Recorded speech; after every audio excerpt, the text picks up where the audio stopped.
BJP तो शुरू से कहती आ रही है कि लोकसभा बसंती चोला पहन के जिस दिन आएगी, गली गली मेरे भारत की वृंदावन बन जाएगी। काशी मथुरा और अयोध्या ने एक साथ ललकारा है, गर्व से कहो हम हिंदू हैं और हिंदुस्तान हमारा है। 1528 में राम मंदिर को तोड़कर बाबरी मस्जिद के बनने से लेकर 2024 में पुनः राम मंदिर की बनने तक की कहानी को बारीकी से समझते हैं। आप लोग इस वीडियो को ध्यान से सुनने का प्रयास कीजिएगा। दरअसल राइटर लाला सीताराम की किताब अयोध्या ए हिस्ट्री के मुताबिक 1528 ईस्वी में फकीर फजल कलंदर ने बाबर को कहा था कि राम मंदिर को तोड़कर उसकी जगह मस्जिद बना दिया जाए, जिसके बाद बाबर ने अपने सिपा सलाहकार मीर बाकी को यह आदेश दिया कि राम मंदिर को तोड़ दिया जाए और वहां पर मस्जिद बना दिया जाए। जिसके बाद मीर बाकी ने अपने सैनिकों के साथ 1528 ईस्वी में 17 दिनों तक हिंदुओं से युद्ध लड़ने के बाद 1528 ईस्वी में राम मंदिर को तोड़ दिया और उसकी जगह बाबरी मस्जिद को बना दिया। लेकिन राम मंदिर का मामला 1528 यानी लगभग बाबरी मस्जिद के बन जाने के 300 सालों बाद 1858 ईस्वी में आया, जब 25 से ज्यादा निहंग सिखों ने बाबरी मस्जिद के परिसर में घुसकर बाबरी मस्जिद के जस्ट बगल में राम चबूतरा को बना दिया, राम चबूतरा का निर्माण कर दिया और 25 निहंग सिखों ने यहाँ पर हवन किया और हवन करने के साथ ही साथ बाबरी मस्जिद के दीवारों पर राम नाम राम राम राम राम लिख दिया इसके बगल में। तो ये विवाद वहां से स्टार्ट होता है। लेकिन पहली बार ये मामला कोर्ट में जो पहुंचता है वो 29 जनवरी 1885 ईस्वी को फैजाबाद के डिस्ट्रिक्ट कोर्ट यानी अभी वर्तमान के अयोध्या के डिस्ट्रिक्ट कोर्ट में पहुंचता है। यहाँ पर एक संत थे, उन संत का नाम था रघुवर दास। रघुवर दास ने अपील किया फैजाबाद कोर्ट में, ये जो राम चबूतरा है, इस राम चबूतरे पर राम जी का मंदिर बनाने का अनुमति दिया जाए, क्योंकि राम जी का जन्म यहीं पर हुआ था।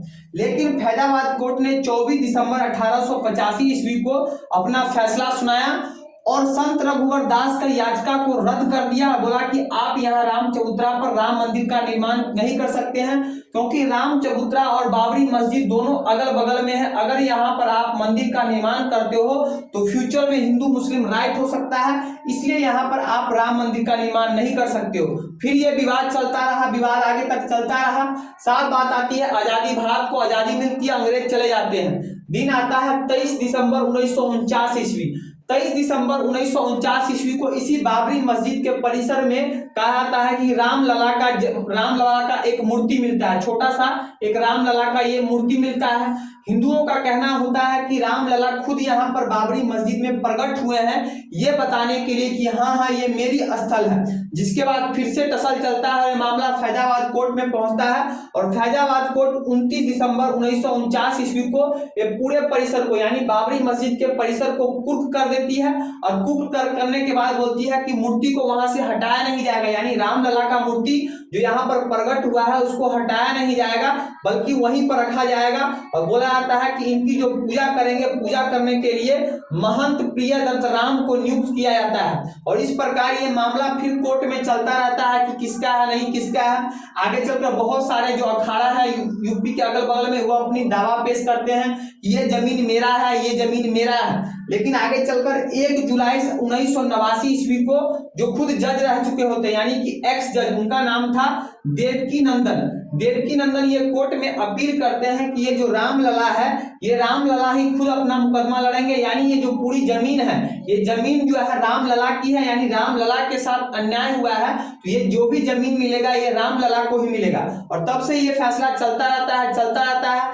आगे चलकर 9 नवंबर 1989 ईस्वी को केंद्र में उस समय राजीव गांधी की सरकार आती है। राजीव गांधी भी अपनी चुनावी फायदा को देखते हुए ये आदेश देते हैं कि जो भी यहाँ पर मस्जिद के बगल में आपको हिंदू लोग मंदिर बना सकते हैं। जिसके बाद 9 नवंबर 1989 ईस्वी को मस्जिद के जस्ट बगल में आप लोग इस इमेज में देख सकते हैं कि मंदिर का शिलान्यास किया जाता है, यहाँ पर पूजा हवन होता है कि अब मंदिर यहाँ पर राम मंदिर बनेगा। लेकिन फिर मुस्लिम विरोध करने लगाते हैं, जिस कारण मुस्लिम विरोध होने के कारण ये मंदिर नहीं बन पाता है। आगे आ जाता है साल 1990 में उस समय यानी बीजेपी ये डिसाइड करती है कि भैया बीजेपी पूरे भारत का भ्रमण करेगी, यानी कि राम रथ यात्रा निकलेगी, रथ यात्रा। और ये रथ यात्रा जो है सोमनाथ से लेकर अयोध्या तक जाएगी। 25 दिसंबर 1990 ईस्वी को ये रथ यात्रा यानी राम जी की रथ यात्रा गुजरात के सोमनाथ से निकलता है और इसको अयोध्या, यूपी के अयोध्या में 30 अक्टूबर को पहुंचना होता है, जिस कारण 30 अक्टूबर को बहुत सारे यूपी में कार सेवक अयोध्या में इंतजार कर रहे होते हैं इस राम रथ का। लेकिन उस समय क्या होता है कि केंद्र में कांग्रेस की सरकार रहती है और उस समय यूपी में समाजवादी पार्टी की सरकार रहती है और मुख्यमंत्री रहते हैं मुल्ला मुलायम, और अपने बिहार में सरकार रहती है, अपने इनके समधी जो है लालू यादव की सरकार रहती है, लालू यादव मुख्यमंत्री रहते हैं। तो जैसे इनकी सोमनाथ यात्रा, जो सोमनाथ से रथ यात्रा निकलता है, बिहार के समस्तीपुर में पहुंचता है, लालू यादव जो है लाल कृष्ण आडवाणी को गिरफ्तार करके जेल में डाल जाते हैं, जिस कारण 30 दिसंबर को बहुत सारे कार सेवक अयोध्या में पहुंच चुके होते हैं। विरोधाभास करने के कारण वो मस्जिद में घुसने का प्रयास करते हैं और ये जो है अपने मुख्यमंत्री, जो उस समय तत्कालीन मुख्यमंत्री रहते हैं मुलायम सिंह, अपने पुलिस को गोली चलाने का आदेश दे देते हैं, जिस कारण पुलिस बहुत सारा गोली चलाती है। आप लोग ये देख सकते हैं कि 1990 का ये आपको पेपर जनसत्ता का, इसमें लिखा गया है कि अयोध्या में कार सेवकों पर अंधाधुंध फायरिंग, 40 मारे गए, घायलों का हिसाब नहीं, पर 60 बुरी तरह जख्मी, यानी बहुत सारे कार सेवकों को पुलिस गोली मार देती है, उनकी मृत्यु हो जाती है, जिसके बाद इनकी सरकार गिर जाती है, समाजवादी पार्टी की यूपी में सरकार गिर जाती है और 1991 ईस्वी में यूपी में प्रथम बार जो है बीजेपी की सरकार बनती है और मुख्यमंत्री बनते हैं उस समय कल्याण सिंह। अब जैसे ही कल्याण सिंह यानी बीजेपी की सरकार बनती है, यूपी में बहुत सारे जो हिंदू थे, यूपी में कार सेवक थे, उनको आशा था कि अब मस्जिद टूटेगा और मस्जिद की जगह रामलला का जो है वहां पर स्थापना होगा, यानी कि राम मंदिर बनेगा। पूरा माहौल देश में बन चुका होता है। कल्याण सिंह पर आरोप लगता है कि कल्याण सिंह हो सकता है कि ये खुद ही मस्जिद को गिरवा दे, जिसके बाद सुप्रीम कोर्ट कल्याण सिंह से संज्ञान लेती है कि क्या सुरक्षा व्यवस्था कैसा है यूपी में, आप डिसाइड करो, आप संभाल पाओगे कि नहीं कार सेवक को इस पर चढ़ाई रोकने से। कल्याण सिंह बोलते हैं कोई दिक्कत नहीं, यहाँ पर कार सेवक कुछ नहीं करेगा, हमारी पुलिस इस सुरक्षा व्यवस्था को संभाल लेगी, इसलिए आपको कोई दिक्कत करने की जरूरत नहीं है। लेकिन 6 दिसंबर 1992 ईस्वी को लाखों की संख्या में कार सेवक इस मस्जिद पर देख सकते हैं चढ़ाई करते हैं और मात्र 6 घंटा के अंदर इस मस्जिद को जो है राम नाम सत्य करते हैं, पूरा मस्जिद को ध्वस्त करके तोड़ दिया जाता है। 6 दिसंबर 1992 को 6 घंटे के अंदर पूरा मस्जिद टूट जाता है। मस्जिद टूटने के बाद इन पर एक्शन भी चलता है। कल्याण सिंह की सरकार को जो है बर्खास्त कर दिया जाता है, इन पर मुकदमा चलाया जाता है और कई व्यक्तियों पर मुकदमा चलाया जाता है। और 6 दिसंबर 1992 से लेकर जब ये मस्जिद टूटता है तो ये जो रामलला का जो मूर्ति है, ये मूर्ति उसी मस्जिद परिसर में जहां बाबरी मस्जिद था वहां पर टेंट बना दिया जाता है। उसी टेंट के नीचे जो है हमारे रामलला रहते हैं।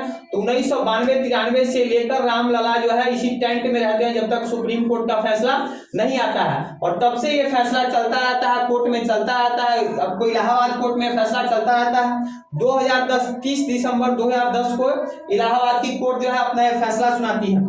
फैसले में इलाहाबाद कोर्ट जो है रामलला की जो जमीन थी, इस पूरे जमीन को 3 भागों में बांट देती है। पहला भाग जो है सुन्नी वक्फ बोर्ड को देती है। सुन्नी वक्फ बोर्ड को बोलती है कि ये बाबरी मस्जिद का जो बाहरी भाग था वो सुन्नी वक्फ बोर्ड को मिलेगा और जो निमरोही अखाड़ा था उसको बोलते हैं कि आपको राम चबूतरा और सीता रसोई वाला जगह मिलेगा। और रामलला खुद अपना मुकदमा लड़ रहे थे, उनको जो है मुख्य भूमि मिलेगा। लेकिन जैसे ये फैसला सुनाती है, इसके 6 महीने बाद इनके फैसला को सुप्रीम कोर्ट पलट देता है और सुप्रीम कोर्ट डायरेक्ट इस मामले में हस्तक्षेप कर देती है। और 2010 से लेकर फिर ये मामला सुप्रीम कोर्ट में चलता रहता है। फिर 2014 में जो है आपको बीजेपी की सरकार आती है। बीजेपी की सरकार आने के बाद भी 2014 से लेकर 2019 तक कुछ नहीं चलता है, कुछ खास नहीं होता है। फिर 2019 में फिर से बीजेपी की सरकार आती है और जैसे बीजेपी की सरकार दोबारा आती है केंद्र में तो फिर इस पर काम बहुत जोरों शोरों से होता है। और 2019 में 5 जजों की बेंच बैठती है। रंजन गोगोई उस समय चीफ रहते हैं और 9 नवंबर 2019 को अपना सुप्रीम कोर्ट अपना फैसला सुनाती है और कहती है कि ये जो बाबरी मस्जिद वाला जो विवाद था, इसका पूरा जो आपको जगह है, ये पूरा जगह जो है रामलला को दिया जाएगा। यानी रामलला अपना केस जीत जाते हैं 9 नवंबर 2019 को। और तब से जो है अपना रामलला अपने मुख्य जमीन पर आते हैं और राम मंदिर का उद्घाटन होता है 2020 ईस्वी से लेकर और 2024 का आ गया है। लगभग 80% जो है मंदिर का कार्य पूरा हो चुका है और आज सभी को पता है कि 22 जनवरी को इसका जो है उद्घाटन हो रहा है। तो इस प्रकार आप देखते हैं कि कैसे 1528 से लेकर 2024 ईस्वी तक ये मुकदमा चलता रहा। इसमें जो सारा श्रेय, अधिकांश श्रेय जा रहा है। कुछ लोग कहते हैं कि इसमें जो है मोदी जी ने क्या किया है मंदिर को बनाने के लिए, ये तो जो है सुप्रीम कोर्ट का फैसला था। तो सुप्रीम कोर्ट तो कब से फैसला अपना इस पर संज्ञान ले रही थी, कहाँ फैसला आ रहा था, कुछ लोग यही कह रहे हैं कि हिंदू लोग भी यही कह रहे हैं कि मोदी जी ने ये कुछ नहीं किया, बीजेपी ने ये कुछ नहीं किया।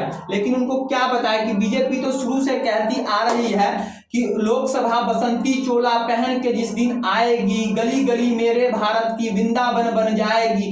काशी मथुरा और अयोध्या ने एक साथ ललकारा है, गर्व से कहो हम हिंदू हैं और हिंदुस्तान हमारा है। ठीक है, तो आप लोगों को ये जानकारी अच्छा लगा हो तो इस वीडियो को ज्यादा से अपने दोस्तों के साथ शेयर कीजिएगा। अगर आप लोग इस वीडियो को मेरे फेसबुक पेज से देख रहे हैं तो मेरे फेसबुक पेज सोम नारायण को फॉलो कीजिएगा। अगर यूट्यूब पर देख रहे हैं तो मेरे यूट्यूब चैनल सोम नारायण को सब्सक्राइब कीजिएगा। आज के इतना ही, मिलते हैं नेक्स्ट वीडियो में नए टॉपिक के साथ, तब तक के लिए जय हिंद।